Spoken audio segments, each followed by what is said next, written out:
Hello and Fakhar रागले to all of you. मैं हूं फ़खर यूसुफज़ई और आप देख रहे हैं डिबेट विद फ़खर। आज की डिबेट में बात करेंगे, एक बड़ी इंपॉर्टेंट डेवलपमेंट है। केयरटेकर गवर्नमेंट आ चुकी है पाकिस्तान में एक दो दिन पहले, लेकिन अब उसकी कैबिनेट अनाउंस हुई है। कैबिनेट में तो खैर बहुत सारे लोग हैं, लेकिन एक जो बड़ी अनोखी खबर मेरे लिए भी, शायद आप लोगों के लिए भी हो। मशाल मलक साहिबा, यासीन मलक साहब, जो कश्मीरी एक्टिविस्ट या आप जो भी आप कहें, जेल में है इंडिया के। वो कहने के मुजरिम है बहुत सारे लोगों का कत्ल का। तो उनकी ये वाइफ है और ये इस्लामाबाद में रहती है। उनको स्पेशल जो असिस्टेंट टू प्राइम मिनिस्टर रखा गया एज एडवाइजर, और तकरीबन इनका जो ओहदा होता है वो एक मिनिस्टर के इक्वलेंट होता है। ये वाला मूव क्या है for human rights and justice से पाकिस्तान को क्या फायदा होगा, क्यों किया गया है, इसको इसके ऊपर बात करेंगे। और कश्मीर के हवाले से यानी पाकिस्तान की पॉलिसी क्या चल रही है, इस पे भी बात करने की कोशिश करेंगे। और बात करने के लिए हमें ज्वाइन कर रहे हैं सीनियर एनालिस्ट हैं, कश्मीर के हवाले से यकीनन बहुत ज्यादा नॉलेज है, खुद भी कश्मीर से ताल्लुक है उनका, डॉक्टर अमजद अयूब मिर्जा साहब। डॉक्टर साहब, thank you very much for joining my show. Thank you for having me. अच्छा डॉक्टर साहब, यकीनन मेरे लिए तो बड़ी एक ब्रेकिंग न्यूज जैसी थी। मुझे नहीं पता कि आप इसको कैसे देख रहे हैं, लेकिन क्या नजर आ रहा है आपको मशाल मलक को स्पेशल एडवाइजर बनाना? क्या मैसेजिंग है या क्या रीजन हो सकते हैं इन सारे कुछ होने के पीछे? देखिए, मिशाल मलिक को ह्यूमन राइट्स का एडवाइज़र बनाया जा रहा है, एडवाइज़र टू प्राइम मिनिस्टर। जी। और हमारे लिए ये खबर शॉकिंग नहीं है। हमारे ओके। लिए ये खबर इंतहाई गुस्सा है हमें इस बात पे ओके। कि एक ऐसे शख्स की अहलिया को advisor to prime minister human rights बनाया गया है, जी। जिसका शौहर खुद ह्यूमन राइट की वायलेशन के सजाएं भुगत रहा है, कातिल है, मनी लॉन्ड्रिंग फ्रॉम पाकिस्तान में इन्वॉल्व है। जी। जनवरी 1990 में कश्मीरी हिंदुओं के जेनोसाइड में इन्वॉल्व है राइट। और बेशुमार और वाकयात में इन्वॉल्व है, जिनमें मासूम कश्मीरी बच्चों को बरगला के उनके हाथों में बंदूक पकड़ा के उनको भारतीय फौज के सामने खड़ा करने के जराइम भी शामिल है। जी। दूसरा ये है कि हम समझते हैं कि चोर चोरी से जाए, हेरा फेरी से ना जाए वाला काम किया है पाकिस्तान ने। राइट। एक तरफ वो एफएटीएफ से बड़ी मुश्किल से निकले हैं और उन्होंने दहशतगर्दी को हमेशा पाकिस्तान की सरकारों ने कंडेम किया है और उन्होंने इस बात से इनकार किया है कि वो किसी भी तरीके से दहशतगर्दों के लिए सेफ हेवन है या दहशतगर्दी के किसी भी हवाले से प्रमोटर है। लेकिन आज जो ये तकर्री इन्होंने की है, इससे तो ये साबित हो जाता है कि नंबर वन, पाकिस्तान ने एक ऐसी शख्सियत को ह्यूमन राइट एडवाइजर बनाया है जिसका ह्यूमन राइट्स में ना तो कोई आ, माजी में कोई उनका एक्सपीरियंस है, ना उनको ह्यूमन राइट के बारे में, जिसे पंजाबी में हम कहते हैं कि इल कुकड़ भी नहीं पता उनको ह्यूमन राइट का। सही कह रहे दूसरा ये है कि इसका ये एक प्रोवोकेटिव स्टेप लिया है हैं। ओके। एक ऐसे वक्त में जब अपील की जा रही है उन लोगों की तरफ से जिनके लोगों को यासीन मलिक ने कत्ल किया, कि उनके ऊपर कत्ल के मुकदमे में भी उनको सजाए मौत दी जाए। एक ऐसे वक्त में जब पाकिस्तान इतनी मुश्किल से एफएटीएफ में निकला है, बिल्कुल। तो इनको मिशाल मलिक को ह्यूमन राइट एडवाइजर बनाना, ये एक मैसेज है हिंदुस्तान के लिए कि वो कश्मीर के ऊपर जो है अपने नैरेटिव से पीछे नहीं हट रहे। वो किसी कीमत पे भी मुज़ाकरात हिंदुस्तान के साथ कश्मीर के मुद्दे पे नहीं कर रहे और वो अब मशाल मलिक को एक्सक्यूज मी हिंदुस्तान के खिलाफ एक प्रोपेगेंडा टूल के तौर पर इस्तेमाल करेंगे। जी। अच्छा डॉक्टर साहब, एक चीज और है। अभी जो केयर टेकर प्राइम मिनिस्टर बने हैं, तो सबको पता है, मुझे भी और आपको मुझसे शायद मैं ये कहूंगा बेहतर पता है कि एस्टेब्लिशमेंट की आशीर्वाद से ही वो प्राइम मिनिस्टर बने हैं। तो इस तरह की जो अपॉइंटमेंट्स है, फिर मैं क्या समझूं इसको, कि वहीं से ऑर्डर आए होंगे कि जी सर आपने बिल्कुल रखना बिल्कुल, है? ये डायरेक्ट ये पैराशूट की गई हैं थ्रू जी। जीएचक्यू। इनको जी। बकायदा नॉमिनेट किया गया through the army senior most circles जी। और इनको यहाँ प्लांट किया गया है। और इसकी वजह है जो मैंने अर्ज किया कि ये अब क्योंकि हिंदुस्तान के खिलाफ इनके पास कुछ भी नहीं रह गया, Kashmir okay. issue is a dead horse. So hmm. you can't make a dead horse alive by whipping it.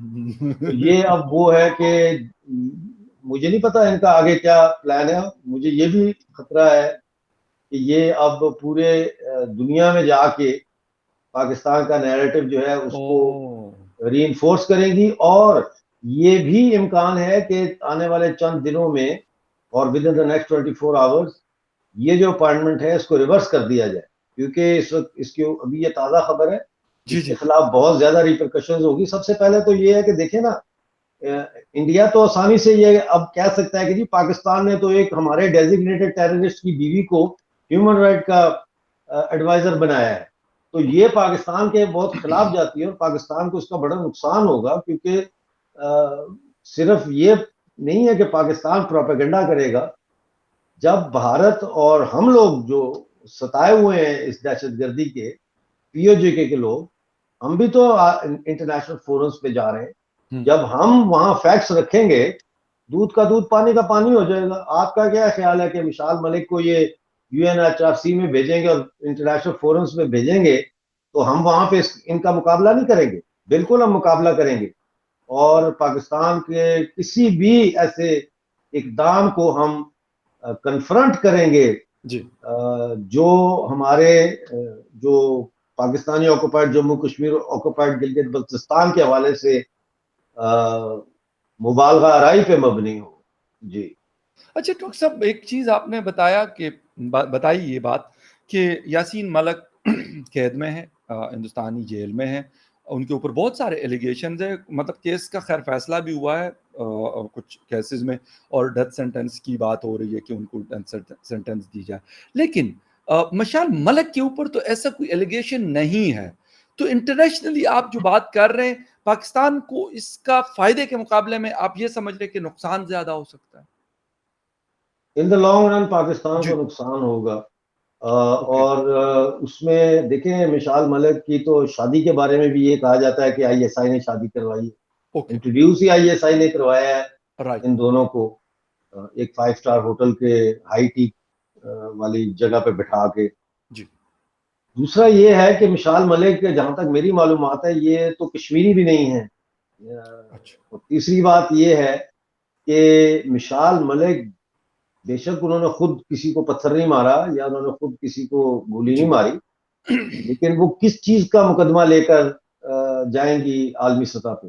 Yasin Malik का लेके जाएंगी। और हम्म। यासीन मलिक कौन है? डेजिग्नेटेड टेररिस्ट है। राइट। तो इस ह्यूमन एलिमेंट को इस्तेमाल करते हुए कि जी ये मेरा शौहर गिरफ्तार है, वो असल में तो एक टेररिस्ट के लिए जो है वो कैंपेन करेंगी और एक जी। टेररिस्ट को कोशिश करेंगी पूरी अपनी के उसको एक प्रिजनर ऑफ कॉन्शियस, जमीर का कैदी साबित करें।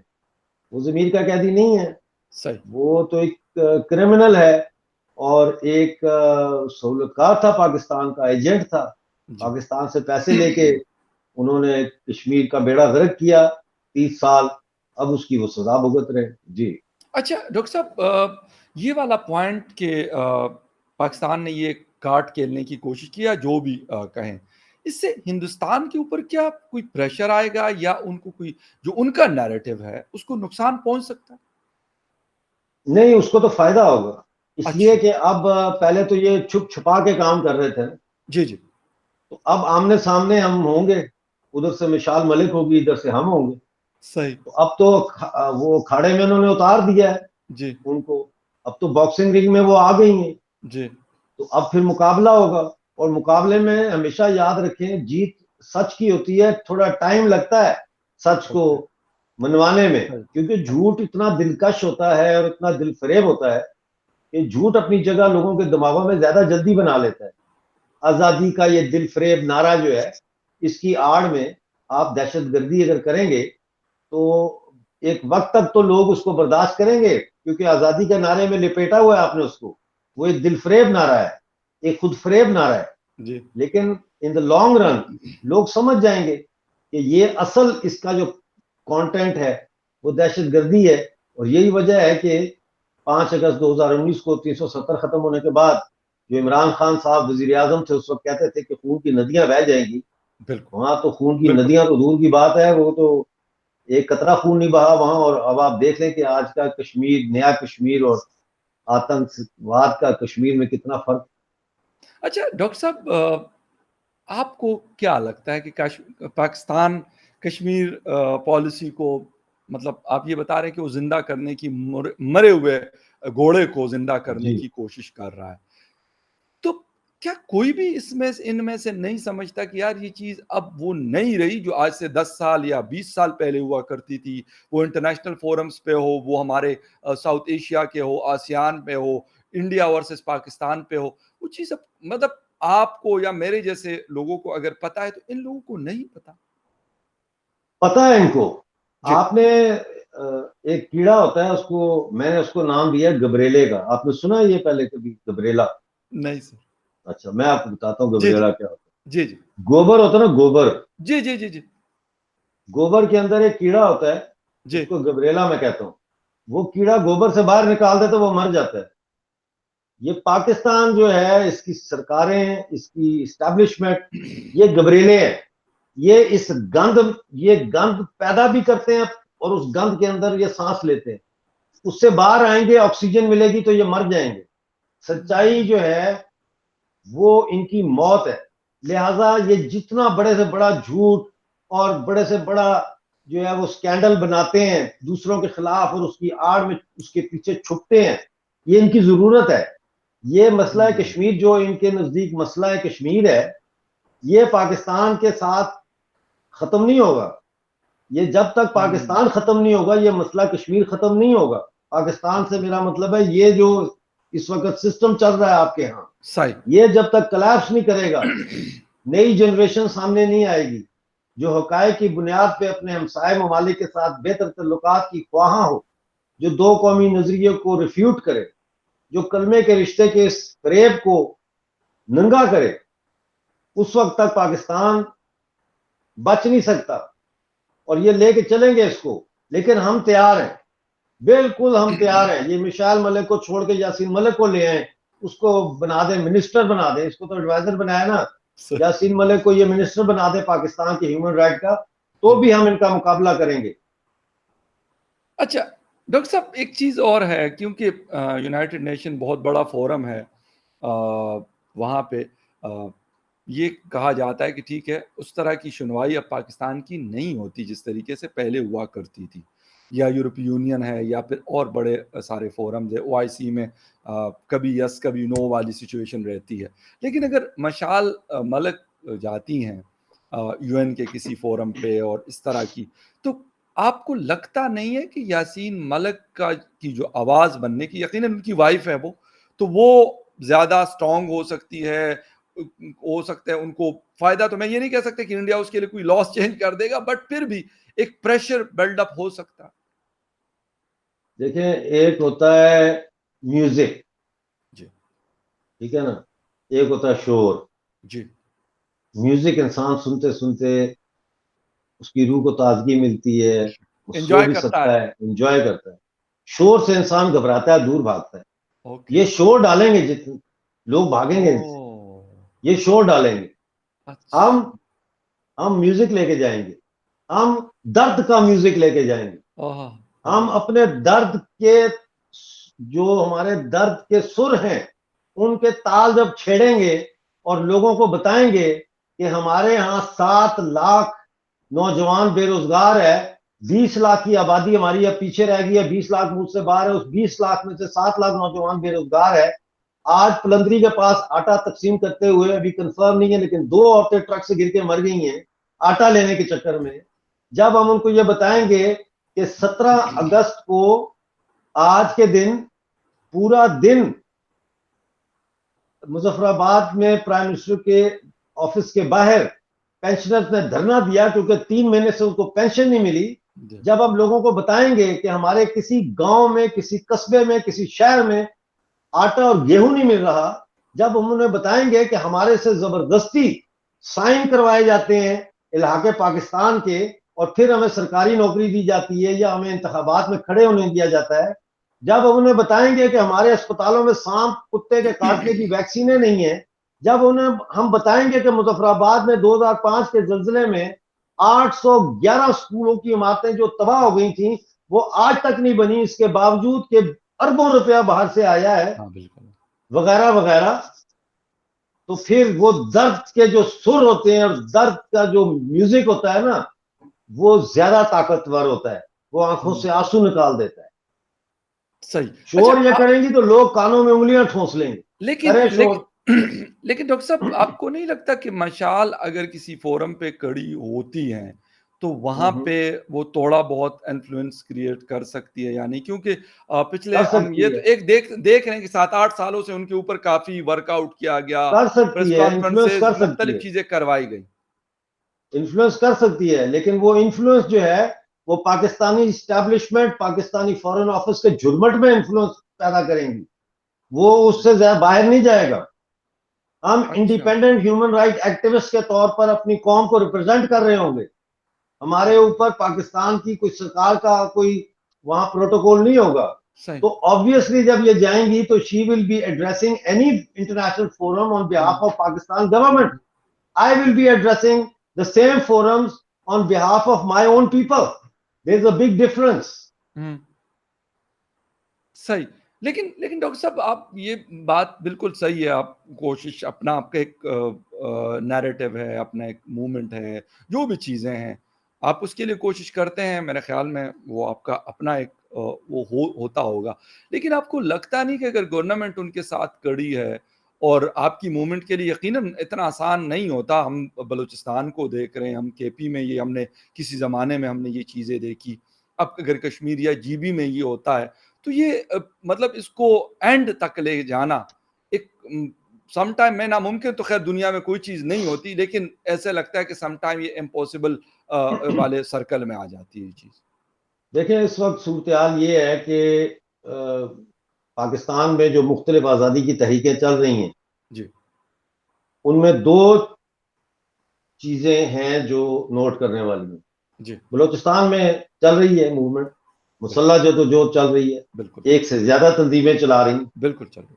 लेकिन वो किसी हतमी अंजाम तक नहीं पहुंच पा रहे। ओके। उसकी वजह यह है कि बलूचिस्तान की तहरीक आज़ादी में क़यादत का फुकदान है, उनके पास इंटरनेशनल लेवल पे कोई ऐसा लीडर नहीं है जो उनकी पूरी कौम को रिप्रेजेंट कर सके।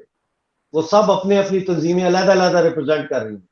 ओके। ठीक है, पाकिस्तानी ऑक्युपाइड जम्मू कश्मीर में कोई मुसल्लह तहरीक नहीं है, यस। किसी ने बंदूक नहीं उठाई, ये सही कह रहे हैं। ठीक बिल्कुल है सही। ना। लेकिन पाकिस्तानी कब्जे वाले जम्मू कश्मीर के पास एक यूनिफाइड लीडरशिप मेरी शक्ल में मौजूद है, जो पूरे पीओजेके को इंटरनेशनल फोरम्स पे रिप्रेजेंट कर रही है। जी। लिहाजा हमारी सिम्त भी सही है, हमें यह भी पता है हम कहाँ जा रहे हैं, कि हमने भारत के साथ रीयूनिफाई होना है, हमारा सारा कुछ बिल्कुल क्लियर है। और चूंकि हम इतने क्लियर हैं अपने टारगेट में, अपने मकसद में, तो इसलिए मैं समझता हूं कि हम अपने हदफ को ज्यादा बेहतर तरीके से और ज्यादा जल्दी हासिल कर लेंगे। लेकिन डॉक्टर साहब, मूवमेंट्स, आपको पता है कि मूवमेंट्स को डिकेड्स लग जाते हैं सम टाइम। करें डी क्रेडिट, करें क्या, करें क्या, कैसे करेंगे? यही कहेंगे ना कि डॉक्टर अमजद इंडिया का एजेंट है। नहीं नहीं, अच्छा हूं, उसकी आगे अगली मैं बात टाइम करो। की बात कर रहा हूँ। नो नो नहीं, नो, वो तो टाइम एक का क्या मसला है? वो तो हमारे हम पाकिस्तान में बैठे होते हैं, अगर हम कोई ऐसी बात करते हैं हमारे जैसे और बहुत सारे लोगों के ऊपर, वो तो कोई बड़ी बात नहीं है कि तो किसी फिर को आपका इशारा किस तरफ है? इजराइल का एजेंट कहना, किसी को अमेरिका का एजेंट कहना, किसी को इंडिया का एजेंट आप कहना, ये सीधी तो बात करें ना, फिर आपका इशारा किस तरफ है? आप मैं सीधी ये कह रहा बात हूँ कि करें। टाइम, मैं ये बता रहा हूँ कि टाइम, यानी ये इतना, मैं ये बता रहा हूँ कि जिस तरीके से 1954 से एक किस्म का सीन चल रहा है बलूचिस्तान वाला, कश्मीर में भी हमने देखा, इंडियन साइड वाली कश्मीर में भी तकरीबन 3 डिकेड से सारा कुछ चला, बंदूकें उठाई गई, कत्ल गारत गिरी हुई, लेकिन फाइनली वहां पे क्या हुआ? वो चीज नाकाम हो गई। मैं उस पॉइंट ऑफ व्यू से कह रहा हूँ कि यहाँ वहां पे कोई कैसे तहरीक थी कामयाब ही होगी। नहीं, वहां कोई तहरीक थी ही नहीं, सिरे से जी। ही नहीं थी। जी। जम्मू में कहां थी तहरीक? जी। जी। लद्दाख में कहां थी तहरीक? जी। कश्मीर के बाकी इलाकों में कहां थी तहरीक? सही। 2-3 जिलों में थी, और वो राइट। भी पाकिस्तान स्पॉन्सर्ड थी। ठीक। बंदूक उठाई नहीं गई कश्मीर में, जी। बंदूक उठवाई गई। ठीक है। बड़ा सही। फर्क है। जी। मास मूवमेंट जो होती है वो ऐसे डाई डाउन नहीं करती कि राइट। 5 अगस्त 2019 से पहले मास मूवमेंट थी और एकदम जैसे बिजली का स्विच ऑन ऑफ होता है, 5 जी। अगस्त 2019 के बाद मास मूवमेंट गायब हो गई। सही। ऐसे नहीं होता। राइट। जहां तक हमारा ताल्लुक है, हमारे पास वक्त की कोई कमी नहीं है, जी। लेकिन हम लड़ेंगे। हम ये मेरा बाप की नस्ल लड़ी, मेरे दादा की नस्ल लड़ी, अब मेरी नस्ल लड़ रही है। मेरा ये कहना है, जो फर्क है दूसरों से, मुझे याद है हमारे वालिद साहब कहा करते थे, जी। बेटा अगर मेरी जिंदगी में आजादी ना हुई तो तुम्हारी जिंदगी में होगी, और तुम्हारी जिंदगी में ना हुई तो तुम्हारे आने वाली नस्ल की जिंदगी में होगी, जदोजहद जारी रखो। लेकिन तो चेंज मैं कितना सोचता लगा था, है आपको? सुन तो आपके ले, फादर ने सुन किया? तो जी ले, जी सुन जी तो जी ले, सुन तो जी ले। जी मैं ये कहता था कि मुझे ये चीज बिल्कुल पसंद नहीं है कि भाई मैं जदोजहद जारी रखूं, अगर मुझसे ना हुआ तो अगली नस्ल करेगी। भाई अगली नस्ल क्यों करे, मैं ओके खुद ही करूंगा। ओके यही नस्ल है, मेरी नस्ल, जिसने ओके। ये मुद्दा हल करना है, मैं राइट। करूंगा हल। ये जज्बा लेके मैं मैदान में निकला हूं, और कामयाबी जो है वो हमारा मुकद्दर है। लोग मेरे साथ बहुत बड़ी तादाद में जुड़े हुए हैं, जी और सबको मैंने रोका हुआ है। आप यकीन जाने, मैंने हमेशा अपने साथियों को कहा जो ये प्रोग्राम देख रहे हैं, जी वो इस बात की गवाही देंगे। जी। हमेशा मैंने 3 चीजें उनको कही हैं। मैंने कहा पाकिस्तान को गाली अभी नहीं देना किसी जुलूस में, ओके अभी पीओजेके में जो सरकार है उसको गाली नहीं देनी, और ओके फौज को गाली, पाकिस्तान की फौज को ओपनली गाली नहीं देनी, ओके। क्योंकि हम महकूम कौम है। पाकिस्तान में पंजाबी गाली दे सकता है फौज को, पश्तून ओके। दे सकता है, ये जो दहशत गर्दी है इसके पीछे वर्दी है, जी और फिर वो मेंबर ऑफ पार्लियामेंट भी बन सकता है। जी। वो नवाज शरीफ ने भी कहा था वो प्राइम मिनिस्टर भी बन सकता है। राइट। लेकिन हम महकूम कौम है, अगर बोलोगे उठा लिए जाओगे। हम, हमारे पास वसाइल नहीं है कि तुम्हारी जमानतें कराएं या तुम्हें जेलों से सही छुड़ाएं। सही सही सही सही। दिया से दिया जलाओ। इस हम्म, नैरेटिव को जो पाकिस्तान ने आजाद कश्मीर और गिलगित बल्तिस्तान में फैलाया है, इस नैरेटिव को एक एक शख्स के साथ 1-to-1 डिस्कशंस करके दिया से दिया जलाओ, झींगर की तरह, कि तुम नजर ना आओ लेकिन तुम्हारी आवाज हर जगह सुनाई दे, और हम उसमें कामयाब हैं। हम्म। और यही एक वाहिद रास्ता है हमारी आजादी का। बंदूक उठाना, आप क्या समझते, मुझे बंदूक चलानी नहीं आती? मुझे बिल्कुल आती बंदूक है, चलानी बिल्कुल आती है, तमाचा बिल्कुल आती चलाना आता है। मैं पठानों में रहा हूँ, है। I know. उन्होंने मुझे सिखाया है। उन्होंने बिल्कुल बिल्कुल सही पॉइंट कह टू रहे टू की से शुरू हुए 7 mm तक मुझे उन्होंने हैं। सिखाई। बेशक बेशक लेकिन बेशक। मैं तो उस वक्त बंदूक मैंने नहीं उठाई जब बेनजीर के भाई मुर्तजा भुट्टो ने अपना आदमी भेजा लंदन 1982 में, मुझे बुलाने के लिए काबुल, कि आप काबुल आए और जुल्फकार में शामिल हो, और हमारे साथ मिलकर जो है जिया हक के खिलाफ जद्दोजहद करें। मैंने उस वक्त उनको ब्रैडफोर्ड में एक वो था रेस्टोरेंट की बेसमेंट में जी। ये मीटिंग हुई थी। ओके। मैंने उस वक्त इनकार किया। मैंने कहा मैं गुरीला, ये जो दहशत गर्दी, इनफरादी दहशत गर्दी, इसमें मैं जबरदस्त। यकीन नहीं करता। गुड। मैं मास जबरदस्त। मूवमेंट में यकीन रखता हूँ। हाउ ओल्ड जबरदस्त। Was I? 22। आज हाउ ओल्ड एम आई? 64 होने वाला हूँ। ओ जबरदस्त जबरदस्त तो जबरदस्त। मैं शुरू से बिल्कुल क्लियर हूँ। इस वक्त अच्छा मेरे डॉक्टर अंदर साहब। एक तजाद चल रहा है, मेरे अंदर एक तजाद चल रहा है, और वो ओके। तजाद है बिटवीन डिजायर एंड ड्यूटी। हम्म, वो सही। तजाद है ख्वाहिश और फर्ज के दरमियान। ओके। किसी वक्त मुझे ये समझ, मैं कोई चीज करता हूं तो मैं सोचता हूँ ये मेरी ख्वाहिश है या मेरा फर्ज है, और फिर फर्ज और ख्वाहिश को कैसे मैं तकसीम करूं। आप भगवत गीता हम्म, पढ़े, मैंने पढ़ा है। अर्जुन जी। का भी डिजायर एंड ड्यूटी का कॉन्फ्लिक्ट था, उसको सॉल्व किया कृष्ण, कृष्ण ने सही उसको समझाया, उसको सॉल्व किया। मैं भी सही। मेडिटेशन करता हूँ, पूछता हूँ, सोचता हूँ। मुझे भी किसी वक्त गुस्सा आ जाता है, मैं कहता बेशक हूँ ऐसी की बिल्कुल सही। तैसी, चलो उठाओ बंदूक इनकी, ऐसी तैसी फेर दूंगा जाके।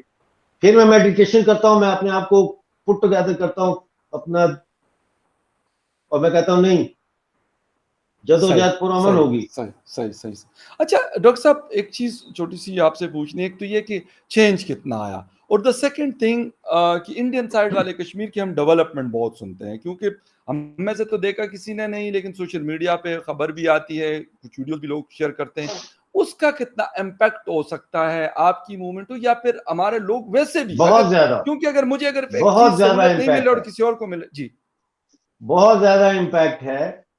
और अगर कश्मीर में, इंडिया में जो कश्मीर है, यूनियन टेरिटरी, वहां के अगर हकूक सलब हो रहे होते, वहां के लोगों के साथ अगर ज्यादती हो रही होती, वहां पे अगर भारतीय सरकार कश्मीर को, जम्मू को, लद्दाख के लोगों को ऐसे हाँक रही होती जैसे पाकिस्तान हमें हाँक रहा है, तो मैं उनकी भी आज आवाज बना होता। जी लेकिन मैं यही कह रहा हूं कि एक डेमोक्रेटिक सेटअप जो दिया हुआ है इंडिया का, उसमें हमें वापस जाना चाहिए। सही, हमें उन डेमोक्रेसी के उसूलों को इस्तेमाल करते हुए सही। अपने 40 लाख आबादी जो हमारी 20 बार है, 20 घर पे है, इस 40 लाख की आबादी 78.59 ट्रिलियन रुपीस के मादनियात पे बैठी है, भूखी मर रही है। हम्म, मुझे सही, ना सोशलिज्म के साथ कोई लेना देना है, ना इस्लामी निजाम के साथ कोई लेना देना है, ना किसी और सिस्टम के साथ लेना देना है। मेरा सही। बुनियादी सवाल यह है कि मेरे लोग पहले मेरे अपने लोगों को रोटी खिलाऊं, उसके बाद जिसने सोशलिज्म करना है सोशलिज्म करे, जिसने जो करना करे। लेकिन सबसे पहले हमें अपने कौमी सवाल को एड्रेस करना पड़ेगा। सबसे हम्म, पहले लोगों की भूख मिटानी पड़ेगी। हमारे लोग रोज जी रहे हैं, रोज मर रहे हैं। बिल्कुल सही है, बिल्कुल सही है। और मेरे ख्याल में सबसे इम्पोर्टेंट चीज़ जो डॉक्टर साहब कह रहे हैं, वो है जी ह्यूमन राइट्स। आप अगर किसी को उनके राइट्स देते हैं, उनके हुकूक देते हैं, तो यकीनन बहुत सारी चीज़ें शायद वो भूल भी जाते हैं और आपकी बहुत सारी पॉलिसियों को वो ठीक भी करते हैं। अगर ऐसा नहीं होता, तो उसका रिज़ल्ट, उसका अंजाम अच्छा नहीं होता। वो सिर्फ़ बात कश्मीर की नहीं है, ये पूरी दुनिया का कानून है। वो अफ़गानिस्तान हो, पाकिस्तान हो, कश्मीर हो, गिलगित-बल्तिस्तान हो, चाइना हो या हिंदुस्तान हो या कोई और दुनिया का मुल्क हो, यही होता है। डॉक्टर साहब, आपके टाइम का बहुत शुक्रिया कि आपने शो जॉइन आपका किया। भी बहुत शुक्रिया। And viewers, thank you very much for watching debate with Fakhar Yousafzai. किसी और डिबेट में फिर मिलेंगे, तब तक के लिए take care, bye. Thank you sir.